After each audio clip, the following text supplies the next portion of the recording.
In čas, da začnemo zares našo uro za mesto, za mesec marec. Z nami je naš župan, gospod Aleksander Saša Arsenovič. Dobro jutro, gospod župan. Dobro jutro, sončno jutro. Ja, krasno je. Zdaj se mi zdi, da je po vseh teh turobnih dneh je Maribor zdaj spet krasen in se kopa v soncu.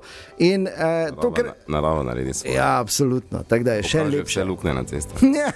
Ja, bova še prišla tja. Torej, jaz bi začel oziroma malo uzurpiral uro za mesto. V torek je bila prireditev Športnik leta Maribora 2025 in tam je prišla tudi informacija, sami ste povedali, da naj bi v tem železniškem trikotniku, kjer bo to veliko prometno vozlišče, pa za javni promet, pa parkirišča in vse, nastala tudi nova večnamenska dvorana. To je bila kar nova informacija takrat. Ja, torej nastala je mogoče malo prehitro, je pa res, da smo se že dolgo časa ukvarjamo z postavitvijo nove multifunkcijske dvorane. Prvotni načrt preveritev prostorov, kjer jih že imamo in ogromno parkirišče na področju sedaj ledne dvorane, vendar je vseeno to dodatni izziv, če je v dvorani še led. In zelo dolgo je trajalo, da smo s Slovenskimi železnicami po dosti uspelih drugih poslih, ki so omogočili tudi izgradnjo atletske dvorane naprimer in tako naprej, smo zaključili tudi ta del posla, tako da je sedaj strateško zelo pomembno, čeprav degradirano zemljišče, sedaj v lasti mestne občine Maribor, ki bo tukaj, smo že preverili z arhitekti, z ključnimi mnenjedajalci, kaj je v prostoru možno. In bi bilo škoda tega samo za mobilnostno vozišče, glede na to, da vemo, da Maribor ne more participirati na kakršnemkoli velikem tekmovanju, tudi nam manjka prostorov za večje koncerte, poslovna srečanja, kongrese in tako naprej. Tako da preveritev je narejena, možno je postaviti. Velike potenciale vidim na financiranju tudi iz parkiranja, ki je problem itak in vedno večji bo, ker mesto raste po številu prebivalcev, kar me seveda zelo veseli. Tako da sta v planu paralelno, gremo zdaj v projektno dokumentacijo za rekonstrukcijo, torej novo ledno dvorano z 2 ploskvama na področju obstoječe, torej pri dvorani Tabor, in multifunkcijska dvorana v železniškem trikotniku. Najprej bomo očistili to področje, spostavili to, kar je nujno, dodatno parkiranje, ampak bomo potem umikali avte od tam, kjer bomo začeli graditi, in novo je tudi, da bo tam stala prav gotovo ena zelo cenovno ugodna in za gradnjo in potem posledično za najem parkirna hiša v višino, zato da ne bomo tratili prostora in ne mogli zaradi parkirišč zgraditi dvorane. Ja, super. Se veselimo, da mesto poskrbi še za dodatne uvoze, prehode, vzpostavitev javnega potniškega prometa v to smer, moče šatle tudi na desni del Maribora, kjer je veliko šolskih centrov in izobraževanja, tako da ja. No, super. Lep razvojni potencial. Ja, in seveda čakamo, da se zgodi z veseljem. Mogoče to, zelo pomembno je, in tako je tudi vedno drugod, in sejmišča in velike nove dvorane so nekje na močnih prometnih tokovih in tukaj smo v neposredni bližini avtoceste in trikotnik govori o 3 železniških progah, torej bi bilo mogoče priti tudi v mesto na neke dogodke, koncerte, športne dogodke od drugod, upam, da z vlakom, zato pa mora poskrbeti država tukaj za postajo, ki je še ni. Ja, vrhunsko, ker je to ena praksa, kjerkoli zunaj v večjih mestih, kjer so metroji, železnica, se zraven pripelješ. Če gremo na, ne vem, 6-8 tisoč sedežev v dvorani. Ne? Ja. Ok, torej, Damir je vprašal, gospod župan, zanima ga, kaj se dogaja s temi tlakovci na glavnem trgu.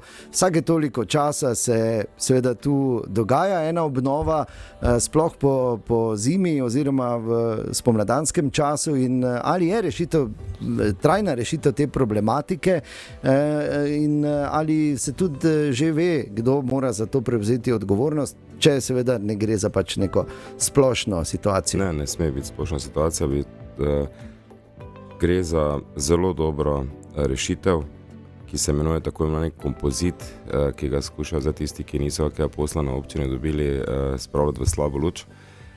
Torej manjša uporaba kamna, torej cenejša izvedba in potem možnost tudi dviga teh tlakovcev, kjer je spodaj veliko betona z vakuumom, kar je dobro, kadar je treba kaj popravljati komunalne infrastrukture, ali pa seveda na našem primeru, kjer je ena ključnih strateških interesov zgraditi garažno hišo na glavnem trgu, zato da bo dostop do Rotovža možen, da bo možno tukaj po noči parkirati za stanovalce, ki nimajo kje parkirati in tako naprej.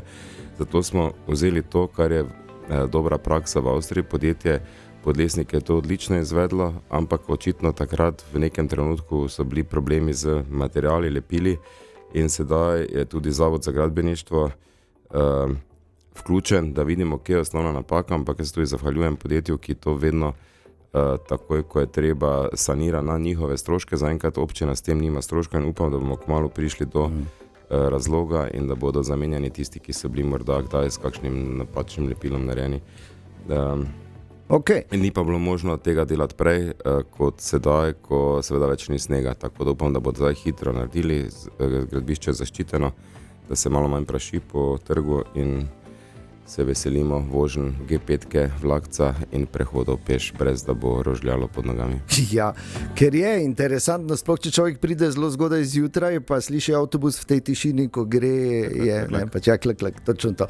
Branko je vprašal, glede na to, da ima občina v načrtu graditi garažno hišo pod Ljudskim vrtom, oziroma pod pomožnim igriščem Ljudskega vrta, ga zanima, kako boste to rešili z NKM, kje bodo trenirali, je kakšna rešitev, se dejansko z lastniki pogovarjate morda o kakem pravem trening centru in tako naprej. Lastniki česa? Stadiona smo mi. Ne, kluba. 100% konsolidirano lažji razvoj. Ne govorimo o klubu, seveda. Žal še nismo tako daleč, smo v borbi z spomeniškim in ostalim mnenjedajalci, da bi lahko morda tam se odzvali na potrebe ljudi, ki bi želeli v mestu živeti in razen garažnih hiše zgradili seveda tam tudi prepotrebna stanovanja na odlični lokaciji. In ko bo tako daleč, bomo seveda razmišljali tudi normalno o treningih, to reševali. Ena izmed priložnosti bo sedaj prenovljen velik stadion na Partizanu, ki dobi tudi druge vsebine, povezuje, bom rekel, avenijo Josipa Primožiča ob Luknji z Kamniško, se pravi, dobimo en nov drevored, tako da bo lažje tako za starše dostopi tudi z Kamniške, razvoj tega področja gre naprej. Pobrežje je bilo narejeno, ne? In na Železničarju imamo veliko športnih površin in do takrat jaz upam, da bo tudi vzpostavljeno novo igrišče na Kovinarju, tako da za trening ne je problem, posegam ta projekt pa niti malo na glavno igrišče ali na glavni stadion. To recimo morda eno pod vprašanje, marsikdo ne ve, tudi Kovinar je v načrtu, da se Kovinar prenovi. Tudi prvo predstavitev, tam si želim, da ne bi nastal samo športni park, ampak urbano središče. Včeraj smo imeli razgrnitev 2 novih trgov, čudoviti projekti, hvala arhitektom, tako za Melečin kot za Studence. Maribor bo počasi dojel, da ima srednjeveški del mesta in bomo govorili o tem, ne pa o centru. In se trudimo za policentrični razvoj, se pravi spostavitev urbanih centrov tudi na drugih področjih, drugih krajevnih skupnostih, mestnih četrteh, pa ne samo z trgi, ampak tudi za vso infrastrukturo, ki je tam za to potrebna, tako komunalna kot vrtci, šole, športna, lekarne so povsod, zdravstvene domove gradimo, tako da Mariboru se kažejo neki boljši razvojni in bolj skladno razviti časi. Ker je super, da se končno razmišlja tudi tako naprej, da ni vse samo tukaj, ampak da se Maribor širi in razvija in organizira pravzaprav kot večja urbana središča, kot jih poznamo po Evropi. Ne? Pravi cilj je, da imaš na 300 metrih vse, kar potrebuješ, da ne rabiš priti v mesto. Vsi pa sve želimo, da bi vsi prišli v dnevno sobo, kar tudi z veseljem sedaj počnemo, ko je mesto brez avtomobilov počasi od Drave do Piramide, ki je tudi v prenovi, tako da bomo imeli razlog priti v tisti srednjeveški del mesta, kjer je Maribor tudi nastal. In ga seveda tudi z veseljem pokazati gostom. Jože sprašuje, kaj se... Najprej sami sebi, jaz sem zelo vesel, ko vidim, da so parkirišča polna z registracijami. Maribor, seveda, je fajn, če srečaš someščana na sprehodu, je čisto drugače kot pa v službi. Pa tudi realno gledano, čisto drugače iti zdaj na sprehod, kot recimo še, ne vem, 8 let nazaj. Jože sprašuje, kaj se dogaja z gostilno pri Treh ribnikih. Gostilna pri Treh ribnikih je eden izmed ključnih, za počasi bo, upam, vsem jasno, kaj počnemo, povezati en zeleni del ob Dravi, ki je že vzpostavljena frekvenca in veselje in druženje in vsebine, z zalednim delom, torej z našimi urbanimi igriči, ki smo se jih tudi že lotili. Piramida že deluje ne več kot pragost, ampak obeta nove vinograde. Enako se bo zgodilo z Kalvarijo. In končni cilj je, da bi pravzaprav, ko enkrat začneš hoditi kjerkoli, ali pri Treh ribnikih, ali na Lentu, ali pri stadionu, da bi potem v tem delu med Dravo in našim grečenotim zaledjem se sprehajal, hodil, športal, aktivno živel in seveda potem imel razne postaje. Račji dvor, upam, hvala vladi Roberta Goloba, da bo kmalu ta posel realiziran, da bomo lahko tudi grozdje nekaj stiskali in vino pridelovali, in potem so dobri premiki privatni na strani hipodroma, potem smo že na Mariborskem otoku in lahko ta krog je kar velik. Ampak to zato, da bi pač živeli čim bolj zdravo in aktivno in s tem bolj dolgo in nasmejano. Ker ta prenova piramide je seveda super in genialna, in zdaj, če še bo šla zraven Kalvarija, bo potem tu res tako ena. Ja, park je obnovljen, tudi del parka gre še v prenovo, sploh kar se tiče kanalizacije, odvodnjavanja. Velik problem je tudi odvodnjavanje vode iz piramide, kjer bo priložnost tudi naš ribnik, če potem prije čolarček, če bo spet kakšni vpadi, da bo več vode noter. Da bom pa konkretno, 3 ribniki so že bili deležni ogromno prenove, velikih investicij, če bo potrebno, jih bomo naredili še več. Problem je, da to ne more narediti kar en one-man band, ampak mora biti sistem zadaj, ker je stvar velika in iščemo strateškega ali najemnika ali pa investitorja ali podelimo stavbno pravico, pač nekaj na dolgi rok, da bi nekdo izkoristil to priložnost razvijajočega se mesta tukaj in tudi tradicionalno že itak je tam ogromno ljudi, teda še ribnik, tako da upam, da bomo kmalu nekoga našli. Tudi z čebelarji se pogovarjamo, da bi v tisti hiši naredili čebelarski center, tako da prelej se bo zgodilo. Okay. Apropo park, to zdaj moramo, to je ta aktualna novica, zdaj ti vandali, res katastrofa. Ja, to me res žalosti. Tudi vse nas v bistvu.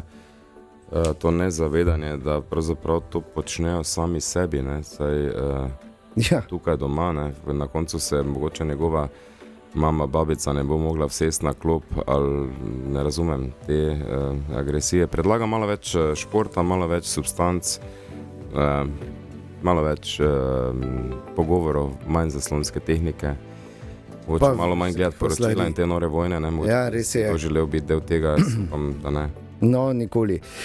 Ogromno vprašanje prišlo na temo naših cest, recimo Pika je opozorila, da so nekatere res v slabi kondiciji, pa Mirko sploh opozarja zdaj po sneženju in zimi, recimo Ruška cesta, pa kdaj je plan ureditev Štrosmajerjeve ulice od križišča z Gregorčičevo v smeri glavne tržnice, pa Igor o Ljubljanski ulici, proletarskih brigad in Pariške komune.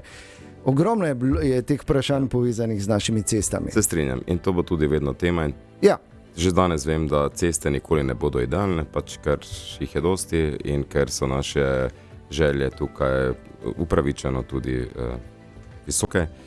Naj razložim, da še enkrat, da smo vse evre, ki smo jih dali na mesto v ceste, dali zato, da imamo danes ali atletsko dvorano ali zdravstvene postaje, ki jih nismo imeli in ni bilo mogoče delati istočasno vsega, in da smo na oni strani vedno dobili na naš vložen evro vsaj enega zraven od države. Ni pa samo to razlog, tudi že prej ceste niso bile idealne, te luknje niso nastale v zadnjih par letih, si pa prizadevamo, da ne bi. In imamo 4 vire financiranja. En vir je redno vzdrževanje, ker povečujemo v proračunu sredstva za to. Drugi del je prenova cest preko programa CTN evropskega financiranja, kjer moramo umikati avtomobile, če hočemo priti do več dreves in ostalega, se pravi Evropa financira umikanje avtomobilov iz parterja, zato potrebujemo garažne hiše seveda tudi. Tretji vir je tako imenovani masterplan, kjer tudi smo najprej mislili, da bomo potrebovali financiranje bank Nigrada, pa zaenkrat delamo to z podobno hitrostjo z sredstvi mestne občine Maribor zaradi realizacije lani prodaje Farmadenta in ugodne prodaje zemljišč. Tako da imamo pravzaprav 4 vire, asfaltne baze so odprte, kmalu, mislim na drug teden, ali so že, In Nigrad je odlično odreagiral marsikdaj, tako pri sneženju, tako pri pluženju, tako pri pomoči gasilcem in civilni zaščiti, sedaj pri teh težavah, ki smo jih imeli z snegom. Ja. Ekipe so vedno boljše, verjamem v njih, da imajo še nek potencial, ampak naenkrat, ko so tako velike spremembe, ali zaradi snega, ali zaradi zime, ne moremo pričakovati, ker drugače bi moralo biti tam zaposlenih 1000 ljudi, kar bi potem rekli, zakaj pa imate toliko ljudi na Nigradu. Torej, sem vesel, da ga imamo, da je naše podjetje in malo potrpljenja, sedaj so dodali še eno ekipo, ki bo odpravila te luknje, ki so res nastale in razumem vse, ampak malo potrpljenja, malo počasi vozite, radar ne more dobiti. To je tudi vedno tema, ampak nadaljujemo po kratkem premoru. Ura za mesto je, naš župan je v tem studiu in odgovarja na vaša vprašanja, ki ste jih poslali v preteklih dneh.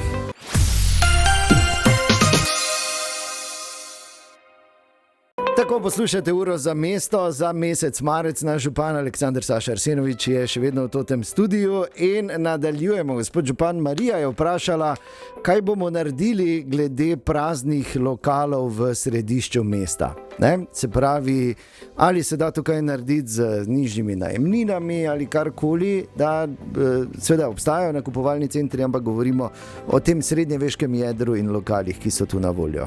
S tem se ukvarjamo ves čas, delamo ogromno ukrepov, da bi bilo v mestu več ljudi, torej osnovno je povečati frekvenco, kar počnemo, vedno več nas je v mestu. In tudi v zadnjem času je bistveno več zanimanja za lokale in smo jih tudi 6 dodali v zadnjem času, Zavod Lan, Medijski guruji,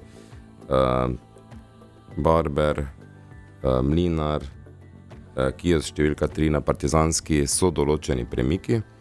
Tudi na Koroški je več ponudnikov, 2 znova se še pripravljata, bo tako malo odprla, ali eden vsaj.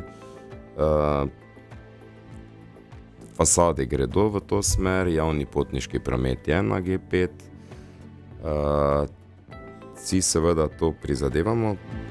Še večji izziv je, kako zame to, kar se manj vidi, so prazna stanovanja v tem delu mesta, ki so potrebna malo večjih investicij, zato je tako pomembna garažna hiša na glavnem trgu, ki bi bila verjetno nekaj podobnega za 500 parkirišči, kot je danes vsebinsko garaža pod Kongresnim trgom v Ljubljani. Sploh v smeri tega, da dobivamo Rotovž, hišo kulture, ki bo naš drugi dom in ki prav tako ima pravzaprav neko že vnaprej predvideno, vgrajeno napako kot ljudski vrt, da nima parkirišč. To bi želeli popraviti, zato bomo naredili vse za to, da to, kar je že bilo zdavnaj sprojektirano in ob tem rešili še vzhodni del glavnega trga, navezavo na tisto židovsko četrt in na Lent in tam je itak že ogromno naše kulture likovne. Se pravi, ta del mesta bo še treba urediti in verjamem, da tako bo ta garaža, bo tudi frekvenca se avtomatično dvignila, ker boš imel občutek, da vedno lahko tja prideš.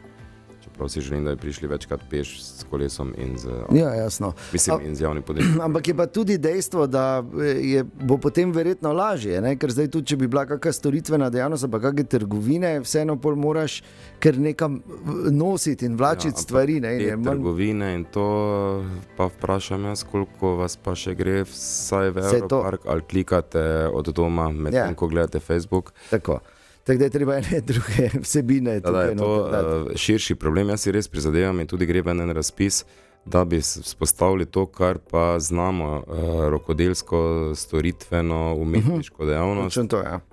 In tukaj vidim nek večji potencial in tudi podporo potem tistim, ki to še vedno delajo, ustvarjajo. Ena izmed takih točk je tudi naše veliko prizadevanje, pa spet izzivi za spomeniškim varstvom in to območno enoto, je vzpostavitev takšnega paviljona na Cvetlični ploščadi, torej na zgornji ploščadi, rokodelsko-umetniški Art and Craft.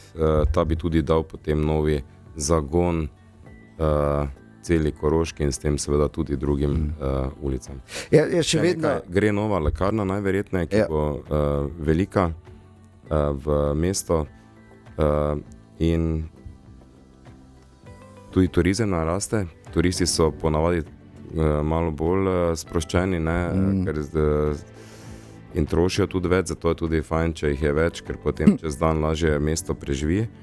Tako da zaenkrat si želimo več, ampak smo na dobri poti. Ok, super. Vlado sprašujem za Pohorje vprašanje, namreč v smučišču Habakuk, ki pravi, da je bilo večji del neizkoriščeno, da se uporablja le tretjina površine in tako naprej. Zdaj, verjetno so načrti, letošnja smučarska sezona je bila res izjemna oziroma še traja. Letos sem šel prav zaradi nevernih Tomažev in Vlado to večkrat na Pohorje za družino in je bilo čudovito. In vsa pohvala Marpromovcem, kako uspejo na 300 metrih nadmorske višine do 1300 sploh spostaviti te pogoje, enormna sredstva občine in Marproma in človeški napori gredo v to, da smo letos imeli povezave že mislim, da skoraj 80 dni, 180,000 smučarjev letos na Pohorju. Ja. In sam sem smučal med počitnicami, priznam, izven Slovenije in sem dobil slike tisti, ki so to vedeli in so me hecali na Piskru, ko da si, ne vem, nekje v Dolomitih je delovalo. In tudi včeraj je moj prijatelj 25-krat se tako rekoč sam peljal po Piskru. Zdaj, če nekdo hodi na Pohorje, zato meri, kaj ni narejeno, namesto da bi užival v tem, kar je narejeno, je to stvar bolj posameznika.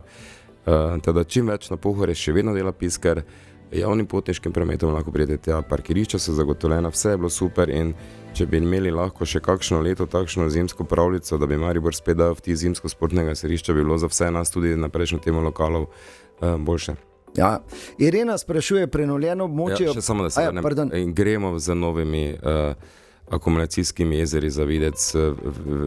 Torej, moment istočasnosti izdelave snega, kadar je to mogoče, kadar to vreme omogoča, bo sedaj še popravljen. Ne načrtujemo še, razmišljamo o novi povezavi na vzhodnem delu, torej od stadiona na vzgor, nadomestiti tiste 3 stare žičnice, s katerimi pa še vedno priješ gor. Boljše kot če ne bi, ne? Pa še gondola je tukaj. Teda, dajmo malo tudi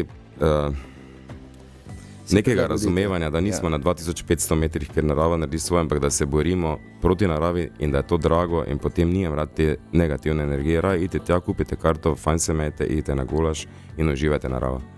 Irena sprašuje o prenovljenem območju v Pekerskem potoku, ki je praktično končana ta obnova, ampak še okolica ni ravno urejena. Kdaj se še to planira, dokončno? Mislim, da bomo zdaj kmalu mi dobili pogodbo, dogovor z DRSV, po katerem bo občina prevzela odgovornost za košnjo, vzdrževanje in drugih zadev. Zaenkrat ni tako in po zakonu ne smemo vlagati zaenkrat v to, ker bi oškodovali na ta način davkoplačevalsko premoženje. Okay. Torej, upam, da kmalu ta pogodba pride in potem ne bo izgovorov, potem bomo pa morali narediti. Torej, Nigrad ali počasi upam, da Florina v glavah bo za to poskrbela. Super, enako pričakujemo od marca, je tudi Florina v Nigradu odgovorna za izgled na Lentu. Tista pogodba, ki je bila z izvajalcem teh del, tudi o vzdrževanju, je sedaj dokončana, tako da, dragi moji, če kaj ni v redu, veste, na koga se lahko obrnete, ne na župana, ampak na tiste, ki so za to plačani na Nigradu. Ok, ampak se fajn je, da župan pove, če morda kdo ne ve. Župan slika opozarja, čisti vedno. Ok, ja, to pa od nekdaj. Ja. Urban je tokrat prihaja zgleda iz študentskih vrst in pravi, kako bi konkretno pomagali lahko še s problemom nočnega življenja v Mariboru za študente. Predvsem ga zanima možnost oddaje posoje raznih občinskih prostorov kleti, ki bi z ljudmi, ki jim je malo po malo izboljšali situacijo. Ker pravijo, da je... Se strinjam. Ena generacija ima kar težavo iti ven, tudi sam imam otroke v tej starosti. So eni premiki na Nigradu, na Vinagu, da že sanjam Nigrad, kjer se kar precej dogaja in hvala in lastniku in tistim, ki tam organizirajo te dogodke.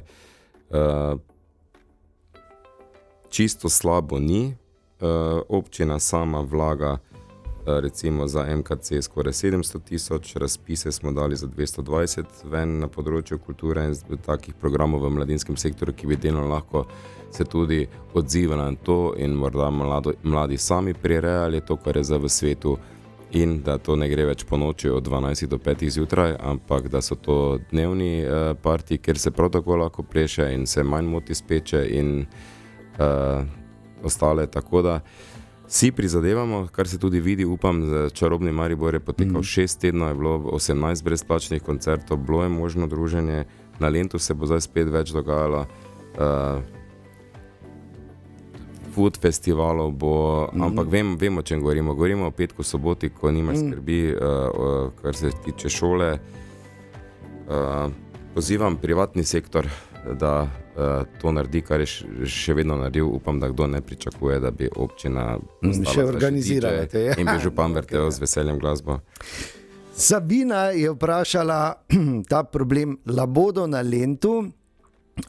In sicer, da je ta plaža, ki je nova in lepa, pač fejst onesnažena, ampak pravi tudi, da so z betonom, ki je tam zdaj nastal Labodom, vzeli velik del njihovega naravnega habitata. Tako da bi bila nujna neka rešitev. Stare slike Maribora kažejo, da nam je v bistvu hidroelektrarna, kar pa je seveda dobro, ker elektriko energijo rabimo, vzela ljudem naravni dostop do Drave in takrat, če ni bilo labodov tukaj. Potem je nastal v bistvu industrijski objekt, ki je tukaj, ki ga zdaj skušamo z vsemi investicijami spet narediti dostopnega za ljudi tako na levem in desnem bregu Drave. Upam, da letos začnemo z izvedbo tudi te promenade dravske med Splavarsko in Studenško brvjo. Jaz mislim, mi problema na Lentu nijemo, ker labodi tam so in so res čudoviti in so neka nova podoba, identiteta mesta in tudi ne bi podcenjeval Golobo, da se oni ne znajdejo, ne. Bi pa na drugi strani bolj, mislim, za hrano, ker če jih ne je bilo toliko, ne, se kar lepo množijo, kar pri čemer tudi pomagamo z gnezdi in to, bi pa lepo prosil, da bi ljudje ne mislili, da so dobri, kadar prinesejo pol kile enotnega kruha in ga vržejo v Dravo, misleč, da bo za komu kaj pomagali, s tem pravzaprav odmagajo. Lahko pa tudi te tokove labodov spremenijo na način, da jih kje drugje mogoče hranijo, ne? Če jih moti potem, kar mene tudi onečedene betonske stopnice, ki so bile namenjene in tudi jih s pridom uporabljamo za sedenje, branje knjig. Včeraj je bil nacionalni dan branja knjig in so mnogi brali na klopcah, na teh stolih, mizah in občudovali med tem, ko so ponotranjili, kar so prebrali, tudi labode. Tako da Labodi in Maribor je eno in se imamo fajn, ne moremo pa delati otoka, ker je to industrijski bazen, tako da dajmo to malo. Pač vzeti zakup, ne, in sami razmišljati o tem. Tino zanima reklame na trgovskih centrih, ti veliki panoji in posledično svetlobno onesnaženje. Namreč prebivalci tam Nasipne in bližnjih ulic pravijo, da so ti reflektorji zvečer in po noči precej moteči. Torej, trenutno me občinska inšpekcija preverja skladno vseh objektov za oglaševanje v MOM z namenom ustrezne ureditve oglaševanja na javnih površinah. Mene razen teh svetlobnih tabel, ki potem onesnažujejo okolje, še bolj motijo razni stari načini oglaševanja na vsakem vogalu. Čevapčič je 990 z temi A1 ali kaj so že plakati. Tako da bi lepo prosil vse, da se zavedajo, da je javni prostor, da so ogromni napori za to, da ta javni prostor urejamo z zelenim programom, z kolesarkami, z pločniki in da potem res nekatere vpadnice ali pa križišča izgledajo malo drugače, kot ima mesto trenutno reputacijo v svetu z vsemi nagradami, kak smo zeleni, pa trajnostni, pa top destinacije, pa nekaj vse, pa zgleda tako, da če zapreš oči, kot da si se zbudil nekje v enem drugem stoletju. Aha. Ok, Boris se je svojim vprašanjem dotaknil še enkrat mestnega parka oziroma porasti vandalizma, o čemer sveta ta zadnji primer jasno da eklatantno priča, in pravi, ali je to slabše zaradi osvetljenosti parka in kako bo občina rešila problematiko varnosti oziroma odpravljanja ali pa preprečevanja tega v tem našem čudovitem parku, ki ga imamo. Največ lahko naredimo z osveščanjem in kot sem že vodoma povedal, z zavedanjem, da mladih ali katerihkoli drugih, ne vem točno, kdo to počne, lahko da so tudi starejši, da škodijo sami sebi in da najraje se dokazujejo kje drugje. in ne delajo škode skupnosti sami sebi. Bom zelo vesel tega. Drugače pa gre seveda nov projekt, ki bo prinesel nekaj luči, ampak saj če boš hotel nagajati o nekaj, ker te luči ni, teda ne moremo pa osvetljevati parka tako, da bi škodili tam živečim živalim in zelenju, ne, ki ga seveda ščitimo. Teda najboljše bo, da svoje prakse spremenimo in smo veseli tega, da ta park, zelen park imamo. Ne predstavljamo si ga, da bi bil ali zaraščen ali pa zbetoniran in pozidan, ne? Teda bodimo veseli parka takšnega, kot je.